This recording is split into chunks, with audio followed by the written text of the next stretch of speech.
He's one of these hidden masters in the internet marketing world. An incredible knowledge of numbers. Hi, it's Daryl Urbanski here. As a consultant, I've been helping businesses grow for over 17 years, from zero to the first 100,000 up to $7 million and growing. You've taken businesses that were about to go under and put in a few key systems and structures that then turn them into multi-million-dollar companies. For them, the investment was worth it. And right now, I want to make a ridiculous offer to help you for just a single dollar. That's right, only $1 for a personalized business health check. Grow your business into a beast in your market. A lot of gurus out there that present you a lot of the why and the what, but they don't necessarily give you the how. And what I really found with Daryl's presentation, there's no holding back the screens or the curtains. Like, everything was given to really assist us. Let's pull back the curtain and see what's working for you and what needs your immediate attention. Go to bestbusinesscoach.ca/health check and sign up for your $1 business health check. This offer expires soon and you'll kick yourself if you miss it.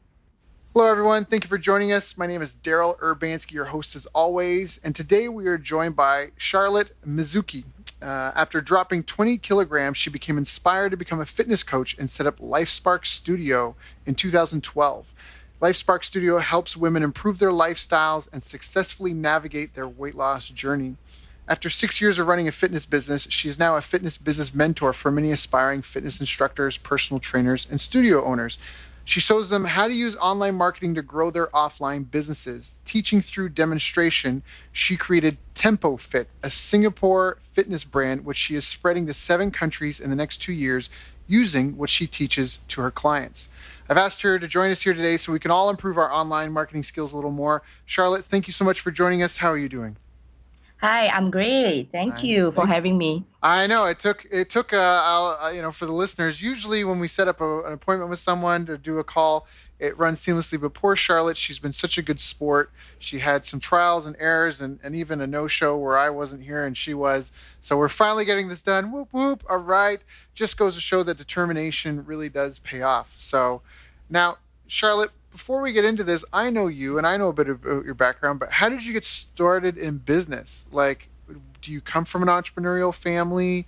You know, was it encouraged in your household? Did you have previous businesses? You know, how did you become an entrepreneur? I think I'm pretty much influenced by my family background. So most of the family members, my uncles, my father, my mom, they are considered entrepreneur. They are hawkers. They are store owners. Some of them do businesses in Vietnam. So from young, I see a influence around me to do something for myself when I grew up. So I was when I first started as a very small entrepreneur mindset was when I'm in my 18th. So I started off with crafting out simple stationery, and ultimately I have a small little store right in the neighborhood. So that's where my very first entrepreneurship started. So I find it a joy. I mean, back then I was really young. I do not know about financing the business, growing the business. But what I do is I just wanted to serve the needs of my people because I serve in church and I have friends that wanted to buy the stationery. Aww. So I was there sourcing, where can I find all this and consolidate in a small little store. Right. And then I can sell it to my classmates. I can package everything up and sell it to the church mate as well. So that was a very small business to start off my entrepreneurship. And from that on, it spins off with a lot of stuff going around in my head. Right. When I'm studying and when I'm heading out to work, I was constantly thinking that, wow, it's really fun, but I'm lagging of, what is really business. What I'm doing is just like, buy and sell. There's not much of a strategy. Right. You're true. That's true. Now, you are still engaged in business. That's still business, but I understand what you mean. It's not, maybe it's not a scalable model. Maybe it's not designed to help you achieve your goals and dreams. So what were some of the big challenges that or aha moments you've had in your business career? I'm running LifeSparks for the past 6 years. So, I mean, the aha moment that I have is like, finally, I own a place of my own, taking out savings and your sweat, your blood, and you put all the efforts in it. And finally, when you first open the studio, you'll be like, oh my God, no, I really did it. And you see people supporting you and believing in what you do. That is really the moment that you all the entrepreneur will want that moment. And of course, you face a lot of challenges along the way. You realize things that you know and you do not know, and you have to cross all the obstacles in order to sustain your journey. So I believe that a lot of entrepreneurs come from a type of emotion. Sometimes you just think that you want to do it, and just do it without really thinking through how you're going to finance your business, how you're going to grow it, how you're going to spread the words. So I think that is the type of struggles that is going through. Yeah. Very cool. So in the beginning, you say you just got your own space. So in the beginning, you didn't have your own space. Is that true? You had to share space, or how did it operate? Like, that sounds like a big milestone. In the beginning, it was... And I guess when you were a kid, you were just kind of buying and selling and hanging out, but you didn't necessarily know what you were doing. You were just kind of making some extra money, and it worked out well. So how did that knowledge progress, I guess? Like, were there different levels? Like, if you're now, say you're a level 10 entrepreneur, what was level 2? What was level 4? What was level 6 for you? Like, first you had to figure out this, then you had to figure out that. Yes. So I think when I first started was just a coach, just a freelance coach, going around covering classes and, going around to the clubhouse, to some of the community center, asking them, do you want to hire me as a coach? I could provide such services and helping you up to grow your classes. So I started from there. So without any fixed cost, I'm just there to teach and make a name for myself.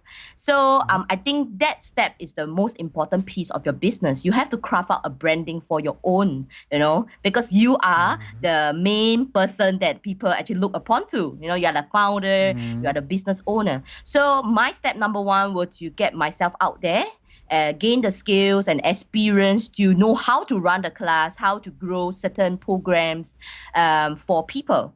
So after accumulating about a year, I make a name for myself. People know me. I have a pool of clients and a huge amount of followers. So I started to think, I should get a place of my own. So this is why we went to the next step. But of course, this big jump means a lot of things. You need to get venue. There's rental cost coming in. You need to do more about marketing. So there is a lot of things going through. And back then, I made the mistake of, I thought that it's going to be easy. I thought that, by shifting from just a coach, I'm able to teach, I'm able to do stuff, I can just own a business. So when we first opened the studio, I was like a one-man show, I'm the receptionist, I'm the cashier, I'm the coach, I'm the person that people look upon to when they want to sign up for packages. And then back at home, I have to do the admin, I have to do the database, and then I blast out a newsletter. So I was doing everything on my own, and this really drained me out. So after 1 or 2 years, I started to rethink that, is this really the way to run the business? Because I get so tired. And of course, along the way, I hire some of the people. I also groom up, inspire some of the students to become coaches, so that they can help me with the classes. So this is the type of model I have been going on. And I think it's good because I inspire more people who want to step into the industry. And they started from ground zero, right? You have to become a coach, you have to go through the path. And then they will start to think whether to become an entrepreneur. Maybe they want to become a business owner. So everyone is going through the same journey. So... But still, in 2013, I was still lagging on the marketing skill. I'm just using a very traditional way of running the business, giving out flyers, go down to the magazine, going to the newspaper, and I'm spending so much money. It's like few thousands of dollars every time that you need to put something out there. And you don't even know that if anybody is reading it, if anybody is really taking the papers and coming to your premises. So I'm able to track that. There's no way I can track the traction of the magazine, the newspaper. I can only through word of mouth and feedbacks. I'm trying to ask the student, hey, where do you, how do you came to know about us? How do you get the because back then Facebook is still, not that prominent. It's just a way that we connect with friends, and it's not a platform that we run a lot of. Even live show don't come back then. Live show only kicks in in 2015, where it starts to come alive in Facebook. So in 2013, I was really struggling with a lot of stuff. So in 2015, I met Janisha. So she's the founder of Soul Rich Woman. So she started off with Facebook Live. So that is the aha moment. I was like, oh, wow, maybe this woman is going to help me, because she was sharing about her journey, how she's going to help women entrepreneurs. So she's very focused. So I think as a women entrepreneur, I need help. I need someone out there that is making use of the online platform now to run the business. So I start to shift my mindset. Of course, I still have the traditional way of running business, just like my uncles and my families, they're just doing buy and sell and doing a lot of collaboration with other organizations. So there I wanted to be the first one to explore this. So I hired her as my personal mentor. And we went through a lot of sessions on what is the online world now, what is the marketing strategies and all that. So that's where I stepped into the whole realm of online. And that's where I get started. Yeah. That's awesome. And so how have you been using it in your business? Has it been helpful? Like, what has been working? What are you doing that you weren't doing before? Yeah. So I think Facebook Live is a big step in my life. So getting online and showing people what you are doing on a alien platform, you don't even know who is watching because it's on public mode. Right. So that is really a very big step because from somebody that is hiding behind the scene, I don't really want people to know me in the sense that really know what I'm doing back at home and talking about my feelings, about my skill, about my experience. But I really open up myself. And I think the big step to do that really grow the business like almost a double time. Yeah, because overnight, over the few episodes, people start to know that, I actually do a lot more stuff than just being a fitness coach. Because back then, even I have a studio, nobody really know, like I'm a studio owner and I do a lot of stuff. They only know that I'm a Zumba instructor, I'm a beatboxing instructor. That's it. And then you run a small little studio. They didn't know that, I'm there mentoring people. I actually inspire so many students to become coaches. So through a lot of topics and interaction with the people in Facebook Live, and the episode went on live on a viral way, that really helps to put your branding out there. And, because it's on a replay mode, people get to see you or hear you anywhere they are. They need not be there right at the moment that you're doing live, but they can definitely hear it out whenever they are free or chance upon your website or Facebook. So that is really a big step. Now, is there a method? Like you just said, you're doing Facebook Lives. Do you do any targeting? Is there a format that you follow in your Facebook Lives? I mean, are you just getting on and talking about XYZ? How are you monetizing it? How are you turning a Facebook Live into money? Yeah. Is what I'm asking. So for Facebook Live, so what we do, definitely we strategize our Facebook Live. We go with a targeted topic that we want to speak to one person. So I'm trying to address to that particular person that I want to target for the topic. So for example, I really want to help women out there to lose weight. So I'll be working on the topic that, how to get fit and lose some weight in 3 ways, the top 3 ways to do that. So when I do that, the live show will have a link that we have already set up a funnel. So we call it a funnel, an online platform that I make use of lead pages, Infusionsoft. So these are the marketing tools that I have learned and helping me to create that type of funnels for the listeners and the consumer to flow through. So if they are really keen in that, that is where we will speak through the live show. You're going to click on that link. You're going to read on more information, and you can engage me over a phone, engage me over a face-to-face consultation, or even purchase something, purchase a class. So these are the strategy that we have. And of course, all the live shows right now, I also have my staff helping me to break it down to a 1-minute show. So maybe we are speaking it for 20 minutes, but she's able to capture the essential key points of the topic and summarize it within a 10-second or 30 seconds or within a minute show. And we run it on Instagram, on Facebook, using the Facebook ads itself. So we target and then we retarget people that is really keen in this topic. And there was, they're going to fall through the funnels again. So that is how I monetize through all my platform. That's awesome. So let me just clarify this. So you've got a list and a following, and you'll hop on a Facebook Live and you'll do like a 20-minute Facebook Live video for them. But you have someone who's paying attention to what you're doing and saying and takes the timestamp and notes of key things like, ooh, that was good. Ooh, that was good. That was good. And then they take the video and you can edit the video and condense it into like a bite-sized snippet that's a minute long. And then you pay to advertise this on Instagram and Facebook, targeting new people who don't maybe know, like, or trust you to bring them into your following. Is that accurate? Yes, correct. You got it. Right. Yeah, that's fantastic. So that's extremely powerful. What a great way. So you talk and you're just communicating and sharing with your existing users, and you're breaking it down and really turning it into something that's powerful, bite-sized.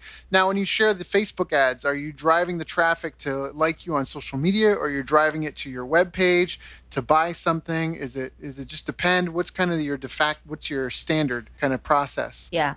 So the most standard process that we have is we make use of lead pages, like a landing page. Mm-hmm. So we will always ask them to land on a landing page, because the landing page will have most of the information.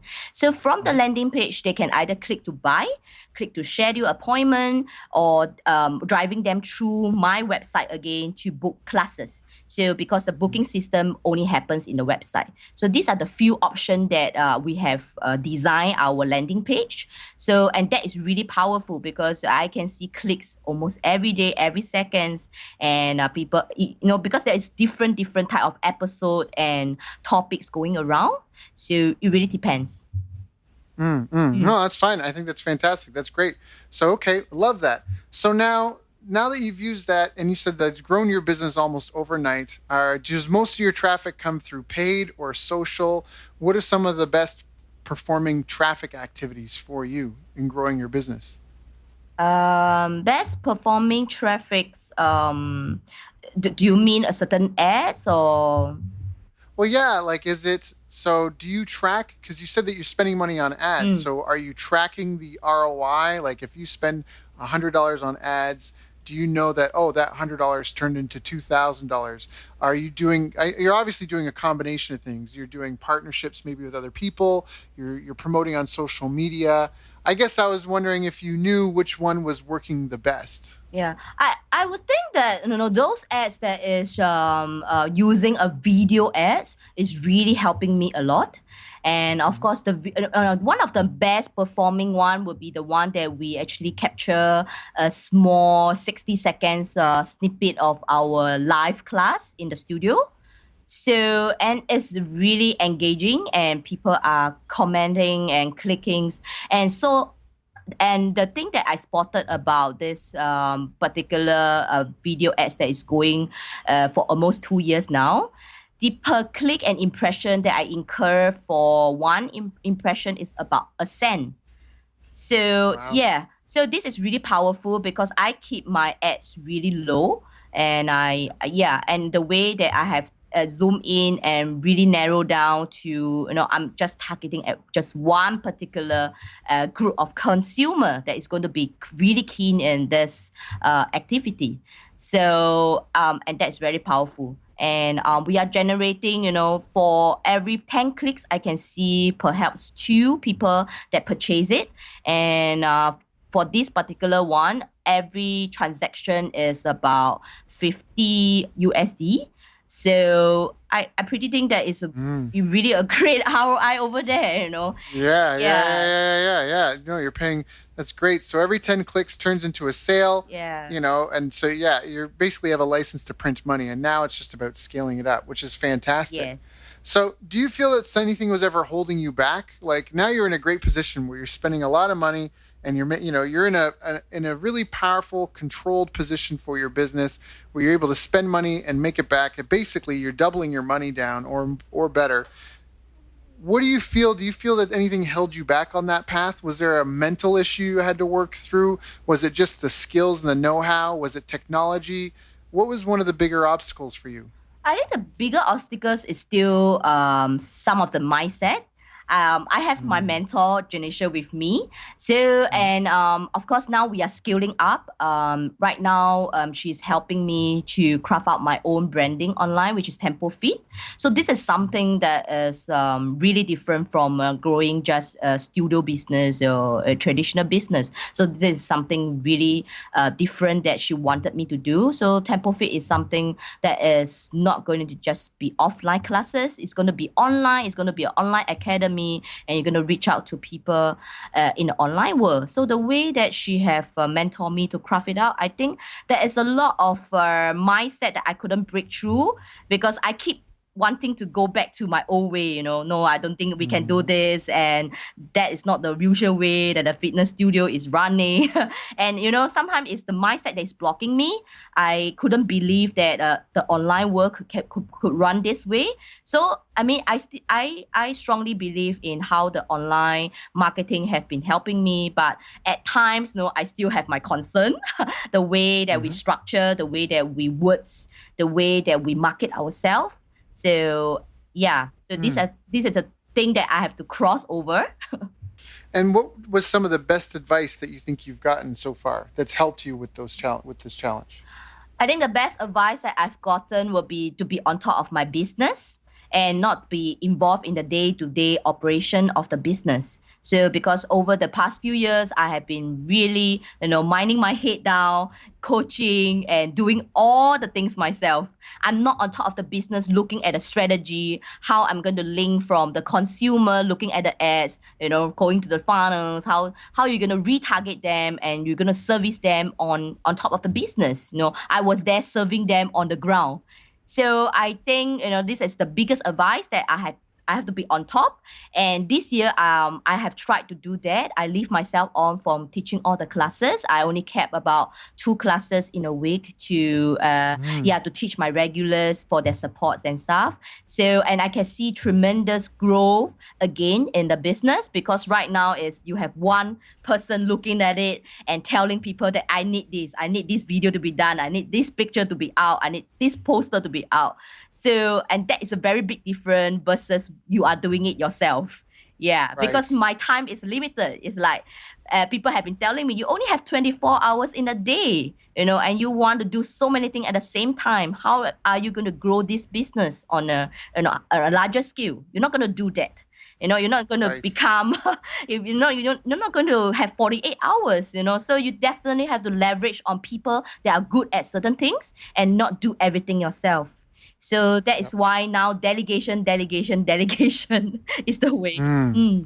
I agree. One of my mentors said delegate as much as you can so you're calling the shots, analyzing the stats, and copywriting. And that was in the offline business where the copy was things like writing the ads, writing the opt-in page, writing the follow-up news, the welcome message, writing the, hey, would you consider coming, referring a friend, like writing that stuff, the marketing pieces, those technical, because if it's just content, you can have a university student or even a high school student sometimes create that content stuff, but certain interactions you really want to manage yourself. And so, when you look up entrepreneur in the dictionary, what it says is a person who organizes a business or businesses. What it doesn't say is a person who answers the phone, mops the floor, does the bookkeeping, makes the sales, delivers the product. It's about organizing a place and a staff and a system and a facility to provide a result for the person with the problem, the customer. And then at the end, the money that you make from that being so much, you can pay everyone and then have some left over for yourself. It's not about doing it all on your own. And in the beginning, you do it all on your own because how a lot of us start, that's where we're at. We got to get it all done and we got to do it, but then you try to move forward and focus on higher level stuff. They say if you want to make $100 an hour or $1,000 an hour, don't do $5 an hour work. Have somebody else do that. And probably a big reason why people don't do that is they have issues delegating and managing other people. And so they just end up doing it themselves. But what you have to understand is that if you want to elevate and rise as a business owner, an entrepreneur, you have to develop those skill sets. Those are growing pains you have to go through. right? You can't constantly be doing the $5 an hour work if you want to run a company that makes you $1,000 an hour for your time. It just doesn't work that way. So it's definitely not an easy thing to progress through, but it sounds like you're doing a phenomenal job. Yeah. Do you feel any habits? Have you developed any habits that have like new habits from before to now that that you feel like you're having these strings of success? I think being disciplined and consistent in your goals. Yeah, because I used to be all over the place. I don't plan my 24 hours. I was like doing my lead page, doing my infusion stuff, and doing the website, creating poster. I was all over the place. So when I'm on top of the business right now, I really plan out what I'm going to do within my 24 hours of my time. So I even craft out I discipline myself and tell myself I even want to have at least an hour of a personal workout on my own, even though I teach. So this is a type of thing that I have cultivated. I wake up at 5 a.m. in the morning. I head out at 6. I reach my gym at 7. And then I head down to my office. I still work a 9 to 5 job. So 9 o'clock, I'm in front of my computer in the office and I work through. 6 o'clock, I off work. I rush down back to the studio. I take a look at if I have classes, I'll be there. If not, I'll be doing some of the marketing stuff and handling some of the questions from the students.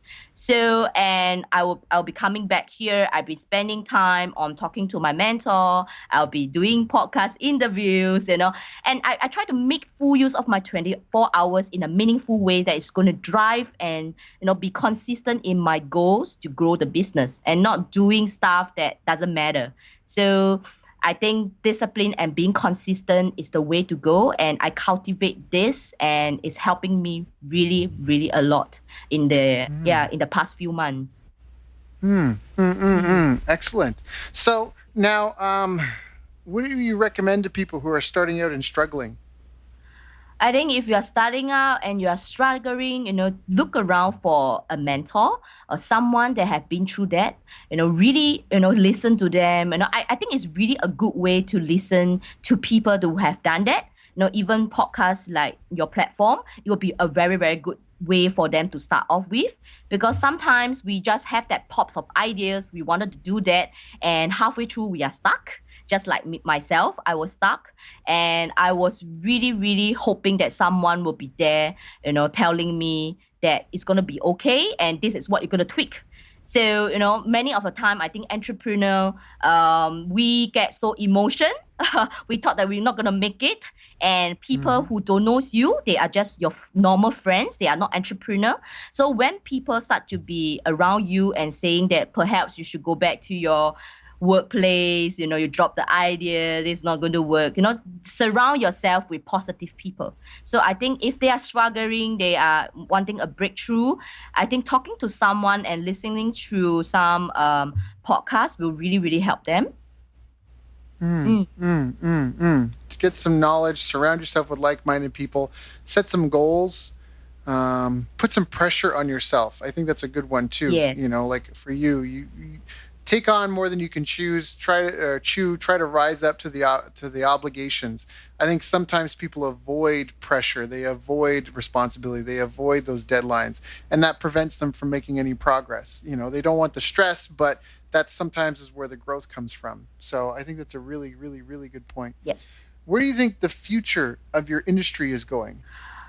With regards to fitness industry, I would think that right. I cannot say about what's happening in the other regions, but right now in Singapore, it's a big market because the government is in full support for a healthier lifestyle. So everywhere you go in Singapore, you can find classes. They even provide free classes and complimentary classes in the parks, gardens, malls, even shopping malls, you can find classes. Yeah. So they are in full support. But, having said that, that's why we have a lot of studios springing up. We have new craft art programs coming in.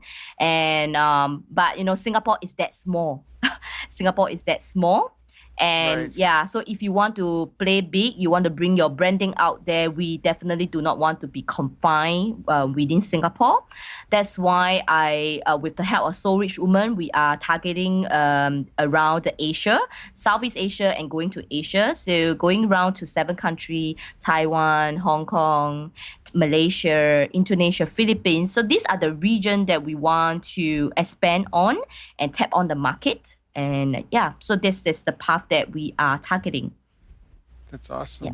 So it's expanding. It's really where the future is for you. It's expanding, and there's healthy lifestyle is really big in Singapore. There's a ton of competition. Something that's awesome though, and I want to point this out because a lot of times people are afraid of competition. They want to go where no one else is, but often competition is just a sign that people are making money. It's a sign that a tour bus has pulled up and it's unloaded all these tourists and they're hungry and they're looking for food options. And you just want to be one of the vendors lined up. You know, you want to try to be better than the rest, of course, but you don't want to be where there's no people. You want to be there where the competition is. You just want to be one of the best options, if not the best option, because you're not going to get all the customers. But if there's no one there, if there's no competition, then the likelihood of you having a successful business is slim to none. So that's something that I think is really important. Where you are, it sounds like competition is getting fierce. There's a lot of these schools coming up. But the beautiful thing is that if you thrive and succeed and can survive there, and then you go to somewhere where there's not as many competitors, you're going to have an amazing, it'd be like having McDonald's before fast food companies came out. You know what I mean? It'd be like having a McDonald's and then going to a place where there's a city and there's people that would be hungry for it, but no fat. Burger King's not there, Taco Bell, KFC, none of those companies have gotten there yet. You know, but McDonald's had to beat them out in America first, right? And then expand around the world. So that's a fantastic opportunity for you, because if competition is really fierce, beat them, and you know, and it'll make you better. So beat them in Singapore, and then as you branch out, what you take to other places will be so nicely refined and well done. You know, you might not have any competition there because they're not used to competing against someone of your caliber. So I think that's a really important point. I remember that not to toot my own horn, and I'm definitely far from perfect, but I had a martial arts school, an MMA school that I ran for 3 years before I wanted a different model, and I didn't want to be tied to the same brick and mortar location all the time. But for me, I was in a small town of 100,000 people, and there were 5 martial arts schools teaching the exact same martial art. So if you think of 100,000 people, how many people are interested in martial arts? Not a lot. Even if we said 20%, that's 20,000 people. Okay, well, how many people are interested in my martial art? Because there's judo, there's karate, right? There's taekwondo, there's all these different martial arts. So now you're getting down to like, maybe 1,000 people. Okay, well, maybe there's 1,000 people. How many of those 1,000 people want to train right now? And then there were 5 businesses fighting over all these customers, right? And so I still managed to build a successful 6-figure business. And when I left that and I went to online, kind of like what you're doing, because of the skills in that I developed in an intense kind of industry and in a niche field, it really helped me just be so much better when I came out. It felt like I was meeting people that had been online marketing, doing online marketing, but because I'd had a more intense, that's how I beat out my competition, was through online marketing. And it was almost like it made me better in the other avenues. And I remember when I went to San Diego, I was really shocked that I don't know, for me, I felt like I was really shocked because San Diego was like the center of the universe for internet marketing at the time. And I kind of felt like I was this kid that had been training in the forest alone. You know what I mean? Like fighting invisible ninjas. And then now I go back to like the main dojo, and I felt like I was a top student. And I realized it was because of the competition that I had. It made me better. And the limitations that I felt I had there actually became advantages when I went somewhere else. And so that really does transfer over. So I just want to share that with you because it sounds like, again, competition's fierce and you're expanding other places, but it can be amazing. Sometimes it's just one click of the dial, one small change. You know, you take what you're doing in Singapore and you put it in Malaysia or in Indonesia. And because you don't have some of the limitations that you have other places, it blows up. But don't be afraid of competition because it means people are making money and it'll only make you better. And so I think that you're in a fantastic spot right now. Especially that you've got like your marketing dialed in and you've got an ROI and you're tracking it and I think that's really, really, really, really powerful. Yeah. Good. Wonderful. Very good sharing. Thank you. Well, I guess I wanted to ask, so let's talk about TempoFiit now. Now you want to roll that out. What is your plan or strategy? What you talked about playing at the strategic level. So what is the strategy for rolling this out to 7 different countries? So the first strategy that we have is to partner with So Rich Woman, because they are going to the 7 countries. So as part of the community leader, so I'm tapping on to their existing platform and riding that through. So that would be an easier entry into the 7 region. So I mean that is my step number 1. And of course, establishing, using my own branding, my name in the market today, LifeSparks studio reputation, and having that as a packing will really, really help TempoFiit. This program, like what you said, programs are similar everywhere. Why TempoFiit? So I think I really want to drive the message that TempoFiit is not just a fitness program. It's something that I really want people to come and create, laughter, friendship, and sweat on the mat. So that was my slogan, right, for TempoFiit. And I really want to inspire people to become coaches. If they are considering to come into the fitness industry, this is a program that they can look at. And I'm there to really groom them to be, I call it a rock star warrior, really be a rock star warrior out there. You are not just another fitness coach. You are really there to really help to spread the goodness of fitness and, having a little business for yourself. I have, some of the ladies, they are really struggling with their, maybe a regular income of their own, and they're really thinking about additional income, for the families, for themselves, and doing something that is they felt that is impossible. So I think TempoFiit is a platform for people to explore that, unlock their worth, and pursue a passion. Yeah, and do something for themselves. So my strategy is really going out there to open up trainings, open up classes, to really put the names out there. And of course, I need people to believe in me. I need people to believe in the program and the branding and coming on board to really, really help us to grow this together. Yeah. Good. So sounds like it's the best part of the strategy is that you've got an existing network that's going to help you go and create relationships in those countries so you can do partnerships to get a network established. And then you're going to have people on the ground in these different countries doing, right, like taking the brand name and establishing their locations under your umbrella. I think that's fantastic, because all a franchise really is, a franchise typically is one marketing headquarters, and then it's a bunch of people who operate the satellite locations. So I use McDonald's. So if you take McDonald's as an example, if you have a McDonald's store, you have to dedicate a % of your income or of your budget every month. You have to send a certain % to headquarters for marketing, shared marketing expense. And then what happens is when you buy the McDonald's franchise, you don't learn how to market McDonald's, you learn how to run a McDonald's location. You get the operations manual. You get trained as a manager. You get shown how to hire people, how to manage people, how to process inventory, how to project how many burgers you're going to need, all this sort of stuff. You get told how to run the location. The marketing headquarters, the franchise headquarters, they test the marketing small in select cities or areas. And when they have something that works, they roll it out to all of their locations and peel and stick everyone's name, address, phone number. So the company, so the people in Singapore get the same thing that people get in New York. It's just a different location type thing, and the same commercials. Now, of course, there's different languages and cultures, and so that does apply. But generally speaking, for the most part, if an offer works in one country, it'll work in another. And now McDonald's is where they're starting to have like specialty burgers and blah, blah, blah. But inside of a single country, at least, that's how it works. That's all a franchise is. A franchise is typically one marketing headquarters that takes care of the hardest part of growing a business, which is having a way to get people through the door and having a way to keep them coming back. And then the people who pay for the franchise locations, they just get trained on how to deliver the service.